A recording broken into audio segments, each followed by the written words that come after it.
Yn y fideo hwn, byddwn yn egluro'r hysbysiad cyflawni contract I chi, gan roi rhywfaint o gefndir ynglŷn â phryd a sut y dylid defnyddio'r hysbysiad, a pha wybodaeth y mae angen ei chymwys wrth gyhoeddi un. Ymdrinnir â hysbysiadau cyflawni contract yn adran 40 o reoliadau Caffael Cymru, ac mae ganddynt ddwy brif pwrpas. Yn gyntaf,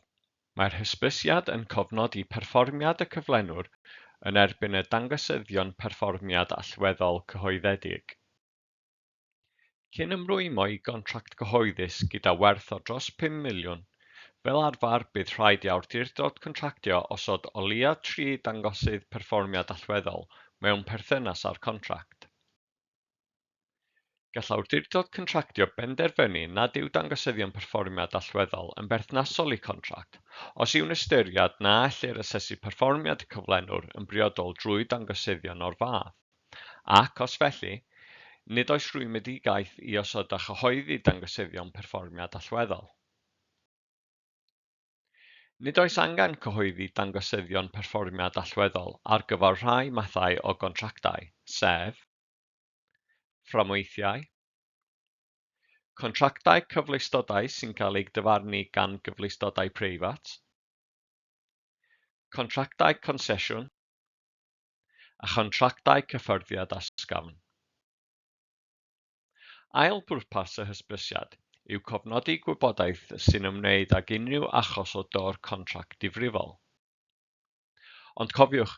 nid yw'r gofyniad I gyhoeddi gwybodaeth sy'n ymwneud â thor contract difrifol yn berthnasol I gyfleustodau preifat nac I gontractau cyffyrddiad ysgafn. Rhaid cyhoeddi'r hysbysiad o leia unwaith y flwyddyn ar gyfer contractau sy'n ddarostyngiedig I ofynion y ddangosyddion perfformiad allweddol, a rhaid ei gyhoeddi hefyd os oes tor amod neu fethiant I gyflawni, ac eithrio mewn contractau cyffyrddiad ysgafn.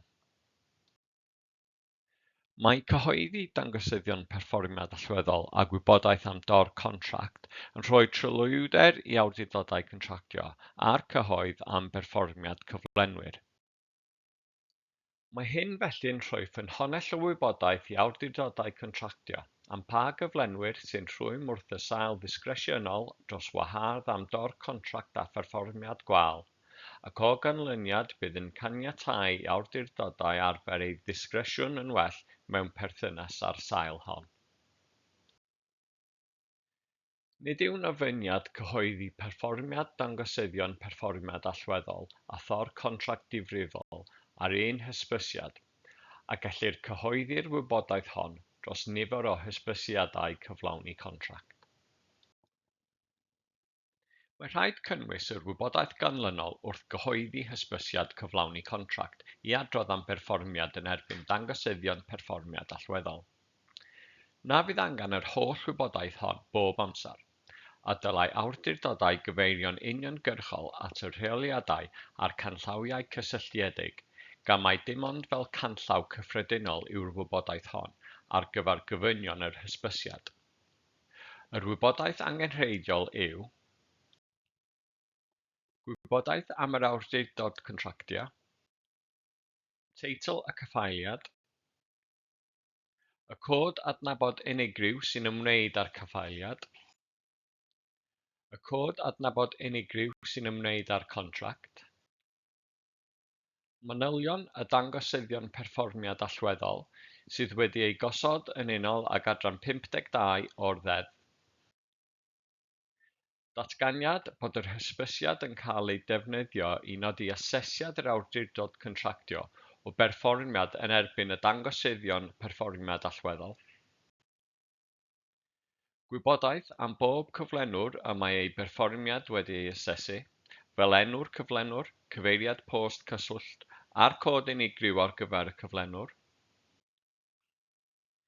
Mae rhaid i'r awdurdod contractio gyhoeddi ei asesiad o berfformiad y cyflenwr yn erbyn y dangosyddion yn unol ar sgoriau a nodir ym mharagraff 5 o reoliad 40.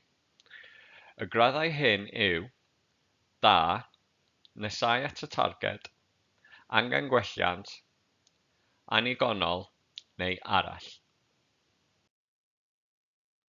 Bydd angen i'r awdurdod contractio hefyd ddarparu gwybodaeth am y cyfnod amser y mae'r asesiad yn berthnasol iddo. Mae'r canlynol yn grynodeb o'r wybodaeth sydd ei hangen wrth gwblhau hysbysiadau cyflawni contract i adrodd am unrhyw dor contract difrifol yn unol ag adran 71 o'r ddeddf. Yr wybodaeth ofynnol yw gwybodaeth am yr awdurdod contractio, teitl y caffaeliad, y cod adnabod unigryw sy'n ymwneud â'r caffaeliad, y cod adnabod unigryw sy'n ymwneud â'r contract, gwybodaeth am bob cyflenwr sydd wedi cyflawni'r tor amod neu wedi methu cyflawni a nodir yn yr hysbysiad, megis enw'r cyflenwr, cyfeiriad post cyswllt a'r cod unigryw ar gyfer y cyflenwr, gwybodaeth am amgylchiadau'r tor amod neu'r methiant i gyflawni sydd wedi arwain at gyflwyno'r hysbysiad. Datganiad bod y wybodaeth yn cael ei chyhoeddi oherwydd bod y cyflenwr wedi torri'r contract cyhoeddus a bod y tor contract wedi arwain at un o'r digwyddiadau y cyfeirir atynt yn y ddeddf, neu nad yw'r cyflenwr yn perfformio'r contract cyhoeddus boddhad yr awdurdod contractio. Lle bu toriad, a arweiniodd y toriad at unrhyw derfyniad rhannol o'r contract cyhoeddus, dyfarniad o iawndal, neu gytundeb setlo rhwng y cyflenwr a'r awdurdod contractio. Pan na fo'r cyflenwr yn cyflawni'r contract cyhoeddus boddhad yr awdurdod contractio, y dyddiad y ystyriodd yr awdurdod contractio fod y cyflenwr wedi methu a gwellai perfformiad. Esboniad ynghylch natur y tor amod neu'r methiant i gyflawni, gan gynnwys esboniad o'r effaith neu'r canlyniadau, am ba hed y mae'r tor amod neu'r methiant i gyflawni wedi digwydd ac a yw'n parhau, unrhyw gamau a gymerwyd gan y cyflenwr i liniaru'r effaith neu'r canlyniadau, unrhyw gamau y mae'r awdurdod contractio wedi eu cymryd i hysbysu'r cyflenwr am y tor amod neu'r methiant i gyflawni a'i annog i wella'r sefyllfa gan gynnwys unrhyw hysbysiadau rybydd a roddwyd o dan y contract cyhoeddus neu unrhyw gyfle i wella perfformiad a pha gamau os o gwbl a gymerwyd gan y cyflenwr i wella'r sefyllfa a pham nad oedd y rhain yn ddigon. Pan fo'r tor amod wedi arwain at derfynu'n rhannol y contract cyhoeddus, disgrifiad o ba ran o'r contract sydd wedi ei dderfynu'n rhannol, neu i ba raddau y mae'r contract wedi ei derfynu'n rhannol, pan fo iawndal wedi ei ddyfarndalu, neu pan fo arian arall wedi ei dalu yn dilyn tor amod neu fethiant i gyflawni, cadarnhad mai dyna'r sefyllfa,